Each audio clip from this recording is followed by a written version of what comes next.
Olá pessoal, tudo bem? Eu me chamo Jorge Badim, sou acadêmico de medicina do 7º período pela Universidade Federal de Mato Grosso e darei início a uma aula de revisão sobre o metabolismo ósseo mineral. Irei abordar principais aspectos inerentes ao tecido ósseo propriamente dito e também a ação de diversos hormônios, que são reguladores de cálcio e de fosfato e que têm atuação sistêmica em diversos órgãos-alvo. Bom, então darei início à videoaula sobre metabolismo ósseo mineral. Então, quando a gente pensa em metabolismo ósseo mineral, nos vem à cabeça o tecido ósseo. E o tecido ósseo ele é formado basicamente, na sua matriz mineral, por hidroxiapatita. Então, lembrando que, como a gente tem a formação de hidroxiapatita, é necessário a presença de dois íons fundamentais para o nosso organismo, o íon cálcio e o íon fosfato. Então, falando um pouquinho das funções do cálcio, além dessa sua presença sobre a matriz mineral óssea, a gente pode destacar diversas outras participações sistêmicas. Então, com destaque, por exemplo, a contração muscular. A contração muscular é totalmente dependente do cálcio, haja vista que a interação entre moléculas de actina e miosina dependem da presença desse íon. A condução nervosa também sofre influência do cálcio, uma vez que a permeabilidade do neurônio aos íons sódio também sofre uma influência rigorosa desse íon. A exocitose, o processo de exocitose, ele é dependente de cálcio, haja vista que você tem vesículas intracelulares que, ao promover uma fusão com a membrana plasmática, existe interação, por exemplo, de moléculas como a clatrina, a sinaptotagmina, com moléculas de cálcio. Então, o cálcio é fundamental para que haja a exocitose de neurotransmissores e também de outros hormônios. Bom, ativações enzimáticas. Sabe-se que o cálcio é importante cofator enzimático. Então, enzimas que participam da glicogenólise hepática, por exemplo, sofrem essa influência do cálcio. A presença do cálcio é fundamental para a ativação. E, de modo geral, o cálcio ele está presente em torno de 1 kg na nossa massa óssea e cerca de 1000 mg do cálcio está presente difusamente ali no nosso líquido extracelular. Com relação ao íon fosfato, o íon fosfato ele é um íon extremamente importante para o nosso organismo, entretanto, ao contrário do cálcio, ele não requer um controle extremamente rígido de seus níveis plasmáticos. Então, aqui algumas participações do íon fosfato no nosso corpo. Ele é fundamental para a síntese da molécula de ATP, ele participa também da modulação covalente, ou seja, da ativação enzimática ou desativação. Então, a gente cita o fosfato nas reações de fosforilação e desfosforilação, por exemplo. Participação na presença de nucleotídeos. A gente sabe que o nucleotídeo é formado por um íon fosfato, por uma pentose e por uma base nitrogenada. E também a gente pode encontrar esse cálcio em torno de 600 gramas no nosso osso, e cerca de 500 mg desse fosfato está presente no líquido extracelular. Bom, então aqui a gente tem uma reação química, onde há o destaque para a molécula de hidroxiapatita sofrendo o processo tanto de desmineralização quanto mineralização. Então reparem aqui que a hidroxiapatita ela é degradada a moléculas de cálcio, de fosfato e hidroxila, ou seja, a gente precisa de 3 elementos para a sua formação.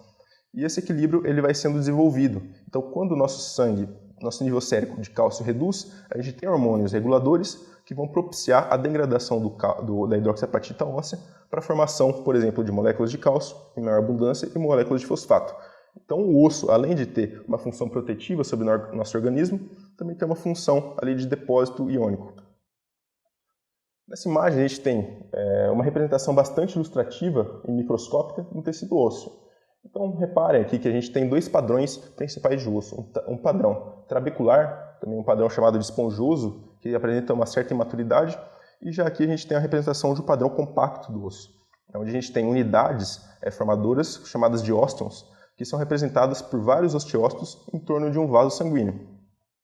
Então, nessa imagem a gente consegue visualizar aqui uma artéria penetrante que penetra fortemente no periósteo e gera diversos ramos arteriais. Então, aqui a gente tem canais de Havers, que vão percorrer longitudinalmente o osso, e a gente tem canais de Volkmann também, que percorrem transversalmente esse osso, levando nutrientes. E vale lembrar que o nosso osso é um tecido vivo, e para tanto ele precisa de um suprimento adequado de oxigênio, de nutrientes e diversas outras substâncias. Nessa outra imagem aqui ao lado, ele traz uma representação em grande aumento ali, como se fosse um esquema histológico do osso. Então a gente consegue ver centralmente o canal de Havers, que é uma artéria nutridora, e na circunjacência dessa artéria a gente vê inúmeros osteócitos dispostos ali organizadamente. E vale ressaltar que os osteócitos têm umas projeções entre si, denominadas canalículos. E esses canalículos permitem que osteócitos próximos ao vaso consigam transmitir íons, consigam transmitir ATP e consigam transmitir outras moléculas para os osteócitos mais distantes do canal haversiano, ou canal de Havers. Bom, então como a gente falou já mais ou menos no aspecto histológico do osso, vale destacar alguns aspectos composicionais. Então aqui a gente tem como destaque a componente orgânico, né, que corresponde a 35% desse osso. E dentro dos componentes orgânicos, há essa predominância do colágeno, o colágeno principalmente do tipo 1, que ele é encontrado no osso, mas existem outros subtipos colágenos, como por exemplo o tipo 3. Também apresenta duas moléculas importantíssimas, como a osteocalcina e a osteonectina. Vale destacar que essas duas moléculas são consideradas quelantes de cálcio. São moléculas que vão se associar fortemente ao colágeno e vão se associar fortemente não, mas com uma certa avidez a moléculas de cálcio. Então aqui a gente tem a representação de uma osteocalcina. Reparem na extensa cadeia carbônica presente aqui e vários resíduos de ácido gama-carboxiglutâmico que têm uma avidez com cálcio.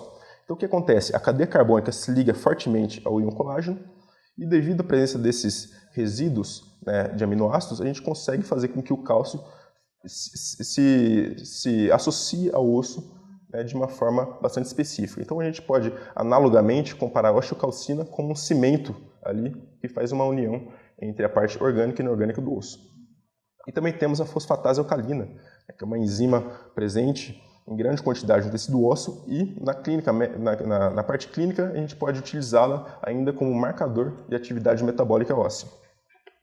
Com relação aos componentes inorgânicos, tem um destaque aqui, né, para a hidroxiapatita, e os componentes inorgânicos formam o grande percentil de massa do osso. Em torno de 65% da massa óssea ela advém, né, desses componentes inorgânicos. Então, a hidroxiapatita, como havia dito, é o componente fundamental. No entanto, existem outros sais compostos por cálcio e fosfato, que são sais amorfos, como se fossem sais imaturos ali, né, no processo de formação da hidroxiapatita. Existem diversos outros íons que a gente pode citar. O íon sódio está presente no osso, o íon potássio, o íon magnésio, o carbonato e o fluoreto. Bom, a gente já fez um apanhado geral desse esquema do osso. Agora vale dizer, né, um pouco sobre a interação entre osteoblastos e osteoclastos.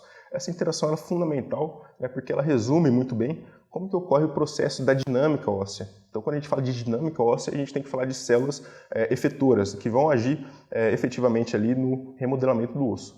Então, a gente tem aqui, centralmente, o osteoblasto, que ele é representado como o grande maestro, digamos assim, da massa óssea, porque ele vai orientar tanto a ação de osteoclastos como a mineralização. Então, a gente tem aqui o osteoblasto produzindo o MCSF, também chamado de fator estimulante de colônia de macrófagos.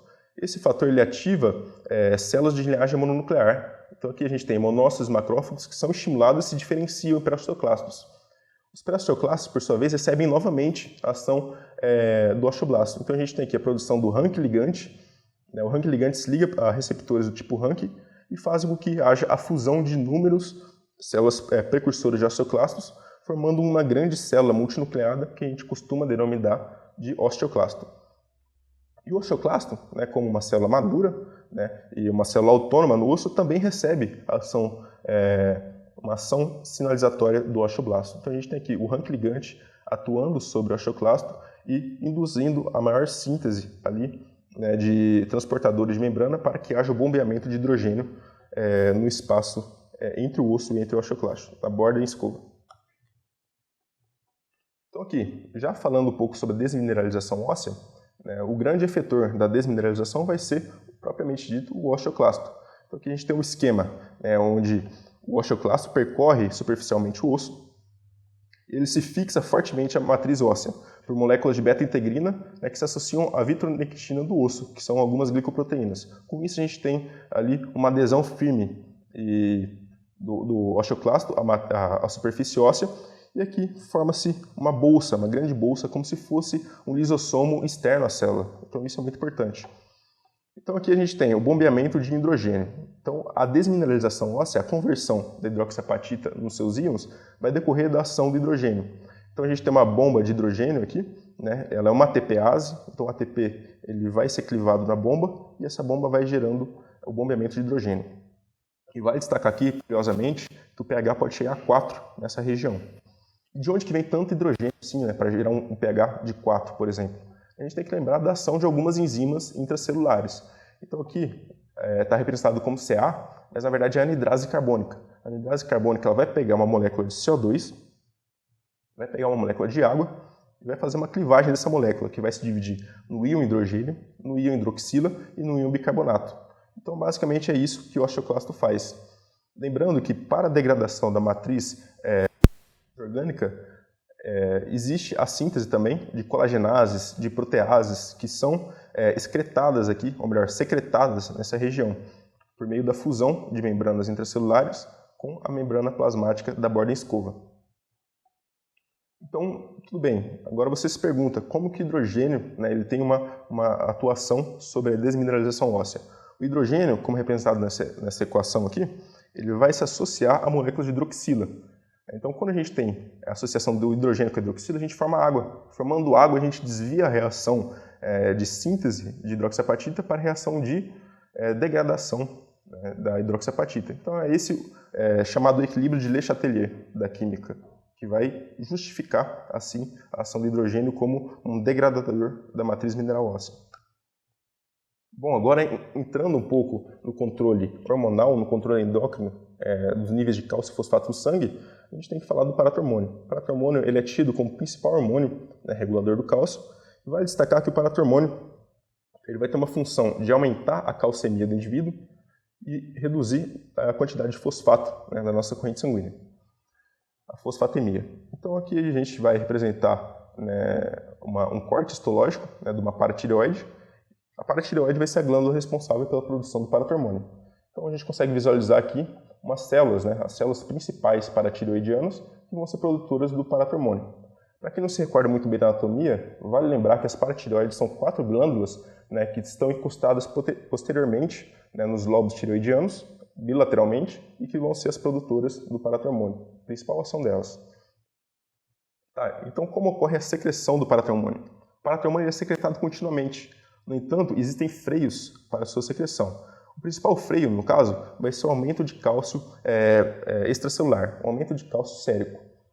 Por que isso? Se você tem como eu havia dito, o paratormônio ele é um hormônio que vai aumentar a presença do cálcio no sangue, vai aumentar a calcemia. Se você tem níveis séricos de cálcio aumentado, teoricamente você não precisa, né, da ação do paratormônio. Então aqui a gente representa a sinalização intracelular de uma célula principal. O que acontece? A gente tem um aumento de cálcio extracelular que vai ativar um receptor associado à proteína G. Esse receptor, a gente vai dar uma aula posteriormente, né, das vias de transdução de sinal, portanto eu vou falar a título de curiosidade. O que acontece? Ele vai ativar a proteína G, que vai gerar 2 subprodutos principais, o inositol trifosfato e o diacilglicerol. Ambos vão atuar aqui, né, sobre a inibição da síntese e a inibição da liberação do paratormônio. Eles vão atuar nas vesículas, impedindo assim que o paratormônio seja secretado. Então, vale lembrar, o primeiro freio da síntese e a secreção do paratormônio é o aumento da calcemia. Aqui nessa outra imagem a gente tem uma outra representação, um outro freio, né, uma outra alça de feedback negativo sobre a síntese e secreção de paratormônio, especialmente nesse caso sobre a síntese. Então a gente tem a 1,25 de hidroxivitamina D, é um hormônio que a gente vai abordar posteriormente, atuando aqui na região nuclear. A vitamina D é um hormônio lipossolúvel e, portanto, ela atravessa tranquilamente a membrana plasmática, atravessa também a membrana nuclear e atua ali sobre receptores nucleares, fazendo com que haja inibição da produção de RNA mensageiro característica do paratormônio. Então, com isso, se você forma menos RNA mensageiro de paratormônio, você forma menos hormônio para ser liberado. Então, qual que é a ação do paratormônio na reabsorção do cálcio? A principal ação do paratormônio, que deve ser lembrada sobre todas as hipóteses, seria essa ação sobre os rins. Né? Ele vai aumentar a reabsorção do cálcio que está contido no filtrado glomerular. Então aqui a gente tem um exemplo de glomérulo, né? De néfron, na verdade, onde há a presença aqui, né, de valores percentuais indicando a concentração de cálcio que é reabsorvida em cada segmento. O primeiro segmento, que é o túbulo contorcido proximal, ele reabsorve cerca de 60% a 70% do cálcio. O ramo ascendente espesso também vai ter uma grande importância, vai absorver cerca de 20% desse cálcio presente no filtrado glomerular. E o ducto convoluto distal, né, vai ter uma importante participação também com 10%. Daí vale destacar, eu coloquei essas flechas propositalmente, que são as regiões que estão suscetíveis à atuação do paratormônio. Ou seja, o paratormônio não vai atuar no túbulo contorcido proximal, mas vai atuar no túbulo contorcido distal e no ramo espesso ascendente. Tá, agora chegando ao aspecto mais citológico da ação do paratormônio, vale destacar, né, que ele vai atuar aqui sobre receptores, na verdade, sobre canais de cálcio, de membrana, aumentando assim a sua atividade. Então, quando o paratormônio ele atua nos canais do tipo TRP, ele permite uma maior condutância de cálcio. Então, mais cálcio vai entrar para o interior da célula. Esse cálcio que entra no interior da célula, lembrando que essa célula aqui corresponde ao epitélio, né, de um néfron, né, o cálcio se associa à calbindina e com isso você consegue, com cálcio acoplado à calbindina, você reduz a concentração de cálcio livre intracelular e consegue permitir que haja um gradiente eletroquímico para a entrada de mais cálcio. Então esse cálcio vai entrando continuamente, né, estimulado sobretudo pela ação do paratormônio e também da 1,25-hidroxivitamina D, a entrar na célula. Quando o cálcio entra na célula, ele sofre alguns processos de bombeamento. Então existem algumas bombas, né, alguns trocadores que vão jogar o cálcio para a região basolateral. Chegando na região basolateral, ele é absorvido pela corrente sanguínea. Então é assim que se dá, basicamente, a reabsorção do cálcio no túbulo contorcido distal e no ramo espesso ascendente. No entanto, né, como eu havia dito, a principal zona de reabsorção de cálcio se dá no túbulo contorcido proximal. O túbulo contorcido proximal ele não sofre a influência do paratormônio, lembre-se disso.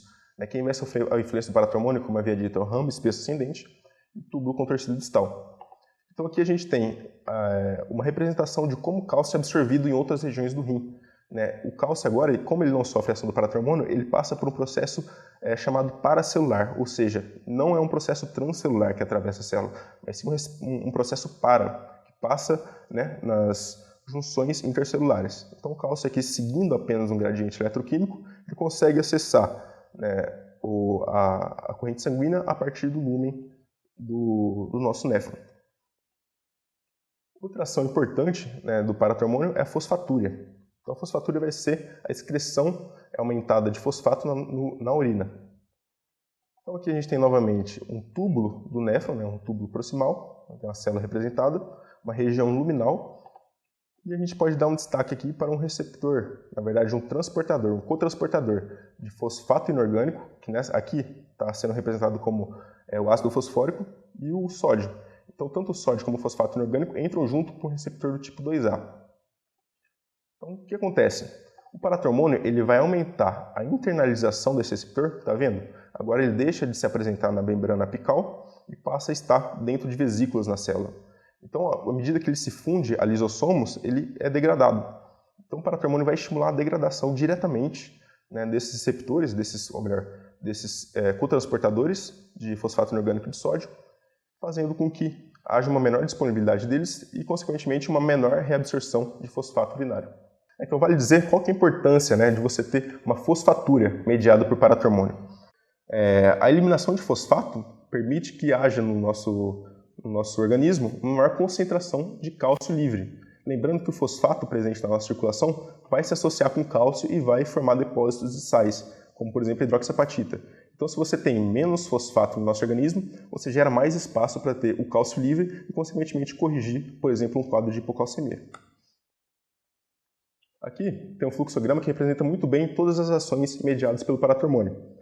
Então a gente tem aqui, a princípio, uma célula principal de paratireoide que vai secretar esse hormônio.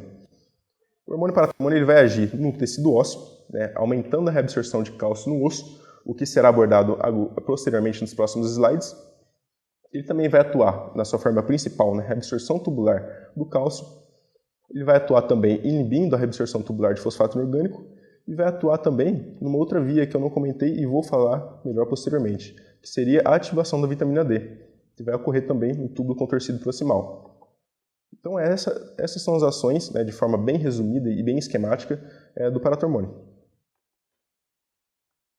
Bom, com relação ao metabolismo da vitamina D, a gente tem que primeiro fazer considerações importantes. Então a vitamina D, na verdade, é um hormônio, não é uma vitamina. Se a gente for conceituar o termo vitamina, a gente já recorre a uma nomenclatura que distancia a vitamina D dessa classificação. As vitaminas são, na verdade, micronutrientes, né, que devem ser absorvidos, né, que devem ser obtidos exogenamente para que haja uma regulação no nosso organismo. Então, a vitamina D ela pode ser obtida de duas fontes, tanto por via dietética, então aqui há o destaque para o ergocalciferol, também chamado de vitamina D2, que seria a vitamina D oriunda, né, de fontes exógenas de origem vegetal. Também existe o colecalciferol, que está presente nos laticínios, está presente nas carnes, né, que pode ser obtido também por via exógena, e sempre associado à origem animal dos alimentos. Existe também a produção endógena da vitamina D. Então, como que ocorre a produção endógena da vitamina D? Vale lembrar, né, que ela é totalmente dependente da radiação ultravioleta, especialmente do espectro do tipo B. Então, essa radiação ultravioleta atuando sobre a derme, ela consegue fazer a conversão, né, de um colesterol de membrana, chamado 7-desidrocolesterol, que sofre uma reação catalítica, se transformando ao colecalciferol. O colecalciferol ele vai percorrer a corrente sanguínea e vai chegar ao fígado. No fígado, ele sofre o primeiro processo de ativação, que seria a 25-hidroxilação. Um íon hidroxila é adicionado no carbono 25 e com isso forma essa molécula, esse substrato. No entanto, esse substrato não está totalmente ativo. Ele deve ser direcionado novamente pela corrente sanguínea, chegar à circulação renal e no rim, nos túbulos contorcidos proximais, pela ação de uma enzima chamada 1-alfa-hidroxilase, ele sofre a segunda reação de hidroxilação, formando assim um composto ativo da vitamina D, que é o 1,25-dihidroxivitamina D. E vale destacar ainda que essa última reação, né, ela é propiciada e pode ser fomentada, digamos assim, pela ação do paratormônio. O paratormônio consegue estimular diretamente a ação dessa enzima, 1-alfa-hidroxilase, fazendo que mais substrato ativo de vitamina D seja sintetizado. E por fim, essa vitamina D, na sua forma ativa, vai agir sobre inúmeros órgãos-alvos, como por exemplo o tecido ósseo, né, então a gente vai possibilitar a reabsorção e formação óssea, o remodelamento ósseo pode ser induzido pela vitamina D. A absorção de cálcio intestinal é a principal função dessa vitamina, né, grave, ou melhor, desse hormônio. E tem também a reabsorção de cálcio nos nossos néfrons, que é propiciada também, né, em pequena parte, pela ação da vitamina D. E além disso, né, a vitamina D, como já foi exposto previamente, ela consegue reduzir a síntese do paratormônio. Todas essas ações, se a gente for analisá-las de forma conjugada, a gente consegue observar que haverá como desfecho final um aumento das concentrações plasmáticas do cálcio sérico. Bom, e como que é essa ação principal da vitamina D que eu havia dito? Lembra que eu falei que a vitamina D tem uma principal ação sobre a absorção intestinal do cálcio? Então vamos tentar compreender de um aspecto mais microscópico, mais fisiológico, como ocorre esse processo. Então aqui a gente tem o lumen intestinal, e no lumen intestinal a gente tem os alimentos sendo absorvidos, né, os nutrientes. Aqui há o destaque para o micronutriente, o cálcio, que ele vai transpassar essa membrana plasmática apical mediante canais de membrana do tipo TRP. O cálcio que entra dentro da célula ele se conjuga com proteínas, chamada calbindina, muito importante, eu já havia dito antes, né, porque ela consegue complexar o cálcio e reduzir a concentração citosólica de cálcio. Se você tem uma concentração baixa de cálcio citosólico livre, você consegue fazer com que o processo difusional do cálcio seja efetivo. Mas onde que vai atuar a vitamina D nesse processo? A 1,25-dihidroxivitamina D, a forma ativa, ela vai novamente transpassar a membrana plasmática, vai transpassar a membrana nuclear e vai ativar inúmeros fatores de transcrição nucleares. Então, com a ação da vitamina D, você tem uma maior síntese de RNA mensageiro, né? E esse RNA mensageiro, após ser traduzido, vai gerar uma molécula de calbindina. Ou seja, a 1,25-dihidroxivitamina D tem uma função de aumentar os níveis citosólicos da calbindina. Então, tendo mais calbindina, você tem mais cálcio complexado. Então, tendo mais cálcio complexado, você favorece o gradiente eletroquímico para que haja entrada de cálcio na célula. Esse cálcio, após se complexar com a calbindina, ele vai ser liberado paulatinamente, né? E quando ele é liberado, ele vai ser transportado por diversos trocadores iônicos. Então, o trocador sódio-cálcio vai bombear esse cálcio para a região transcelular para ser absorvido pela corrente sanguínea. E também tem a nossa bomba, né? A nossa bomba cálcio-hidrogênio, que é uma ATPase. Ela vai consumir ATP para jogar esse cálcio para a região transcelular. Bom, e qual que é a ação do paratormônio e da vitamina D sobre o osso? Eu já havia adiantado, falado de antemão, que o paratormônio tem sim uma ação óssea e que eu iria justificar posteriormente. E vale relacionar tanto a ação do paratormônio como a 1,25-dihidroxivitamina D de uma forma conjunta, porque ambas vão ter uma ação muito semelhante. Ambas vão atuar sobre osteoclastos, fazendo que estes osteoclastos né, gerem alguns substratos.